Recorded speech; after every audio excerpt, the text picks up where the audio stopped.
This is Wilson Morales from Black Film and TV talking to Frankie Faison regarding his role in the killing of Kenneth Chamberlain. Now, this story is based out of a true incident that happened. Obviously, you're playing the lead role. For many people that do not know, Kenneth Chamberlain was killed by the police who went to his apartment when they were just thinking they were checking in on a routine welfare check. There's a lot more that goes on. What got you inspired to take on this role?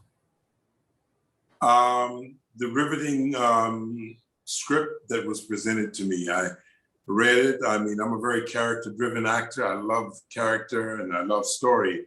And this script had both of them. And I didn't know anything about Kenneth Chamberlain prior to this, even though I live in New Jersey. I hadn't heard anything about the atrocity that's, that included his death.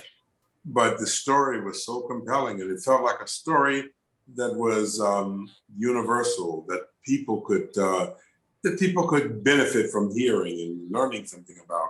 And so whenever those challenges present themselves, that's the kind of acting, this kind of work I want to do. Mm-hmm. I remember myself, because I grew up in the Bronx, and I don't live that far from what happened to Eleanor Bumpers, and which, obviously police entered the apartment and, obviously a death resulted from that.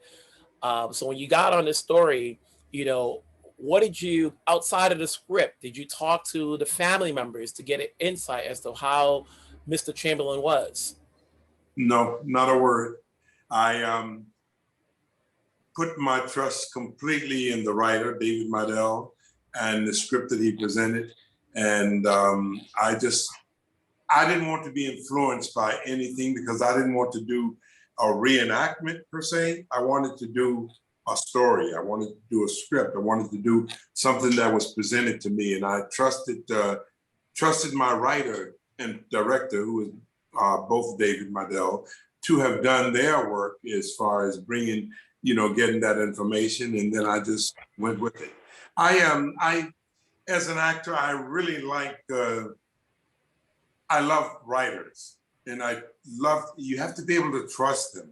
And if they write and do their work, then it makes my work much easier to do because I can find my way into a character that's based on truth. And that's the story. So I didn't meet his family or hear anything about his voice on the video, on the tapes which were available. None of that stuff happened until after this film was made. Mm-hmm.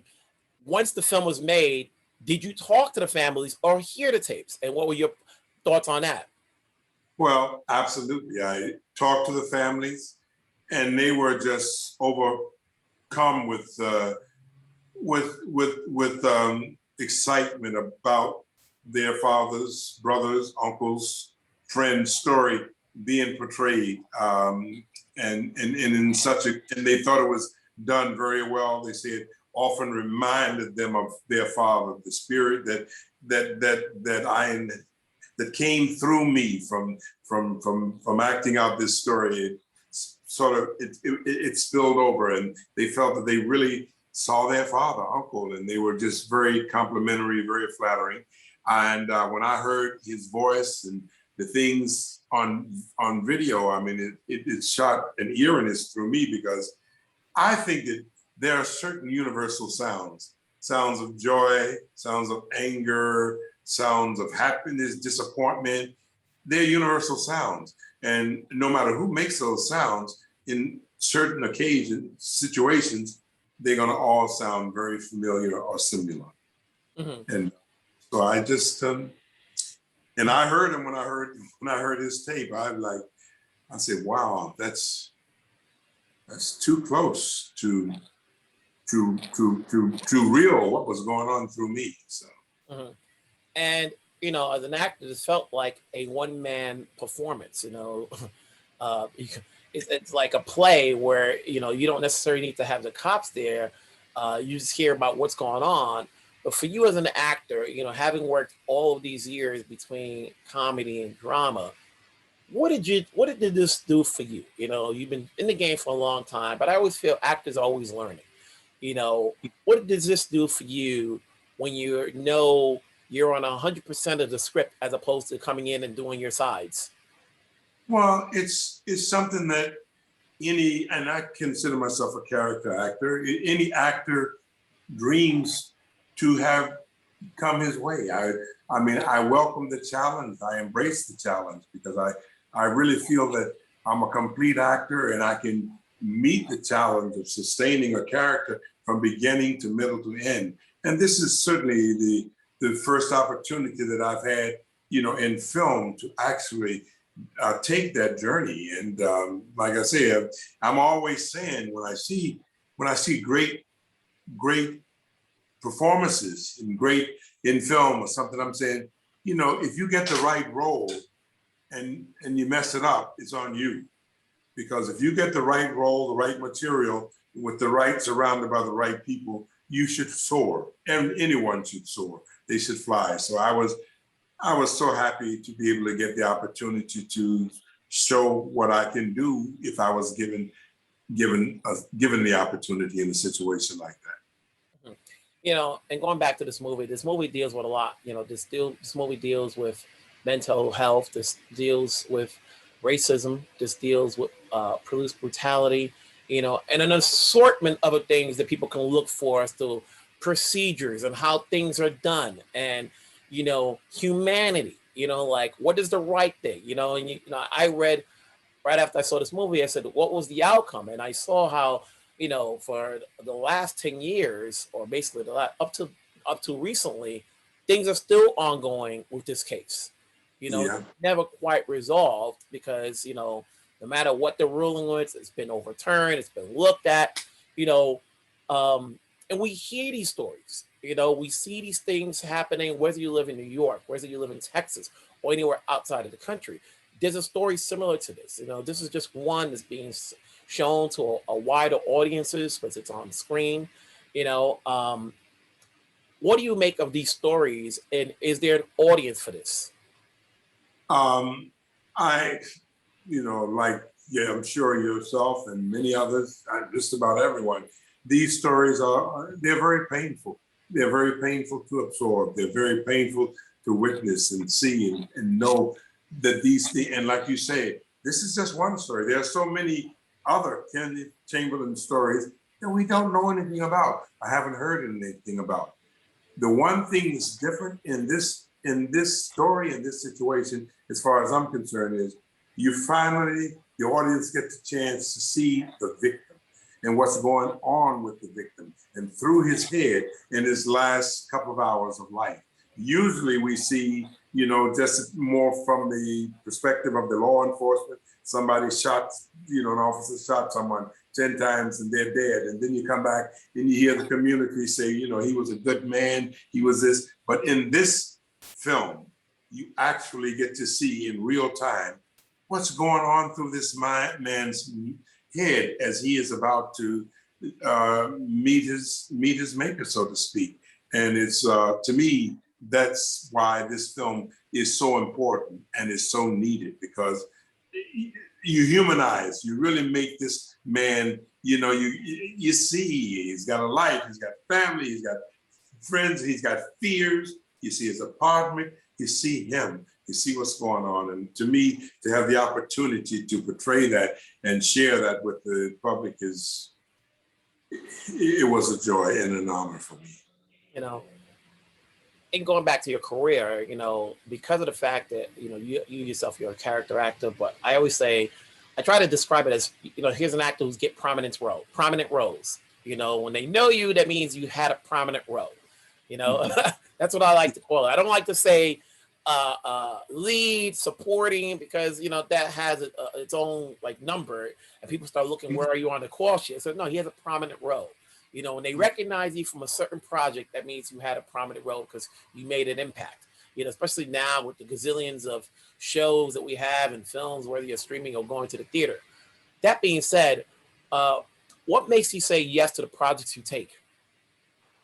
The thing that makes me say yes to the projects that I take is, like I say, it has to be a story that I feel is very compelling, and even beyond that, it has to be the character. I've got to see something in that character that I think is important to share with the whoever is going to be viewing this film at large, because I have so many different, as an actor, I need to keep myself open and available to allow all these different characters, different things that go on inside of me to come out and be revealed so that I can tell someone's story. And I just, like I say, I'm looking always at, I'm saying, is this character compassionate? Is he interesting? Can he share something about himself to the public that will make them draw in and say, oh yeah, okay, you know, he's this or he's that, and that means the world to me. That's why I do. That's why I think I stand pretty tall in the selection of roles that I choose to do, because I just don't want to do just anything. So, which do you prefer, comedy or drama? Good question. To me, they both are the same. I learned a long time ago from a very dear actor friend of mine. He says that he's always looking for humor in every character he plays. And so I just, you know, someone's tragic situation or dramatic situation can be comedic in some ways, and someone's, you know, the comedy of someone can be very tragic in some ways. So I don't distinguish per se. I don't go out and try to play comedy, and I don't go out and try to play drama or tragedy. I just let it come to me, and whatever comes out of me, that's what I'm left with. Mm-hmm. And before I let you go, this movie's coming out finally. It's been hitting the festival run. Congratulations on the accolades that the film has received and your performance as well. You know, as you talk to David, who's starting to, you know, blow up because of this movie, you know, did you give him advice as someone who's worked with a lot of people and directors as far as not what his next step would be, but like, you know, what he gets out of this movie, being that he wrote it and different, like sometimes when you get that first project off the ground, you know, now it's like, okay, what's your next one? It's like a song or a book. Get one out. Do you have anything more in you? You know, what do you want to do next? Yeah. Well, with David, I mean, he's such a lovely individual, and he's and very smart, and he's very committed to social causes, to causes of health issues, to, you know, as you know, he's on the spectrum of on the spectrum of the autistic spectrum, and he's like very interested in those causes. But he's also a man who's very interested in just life in general. So the thing about that I try to impart to him is to keep it simple. Follow your heart. If something inspires you, is there something you want to talk about or show, then follow your heart and do it.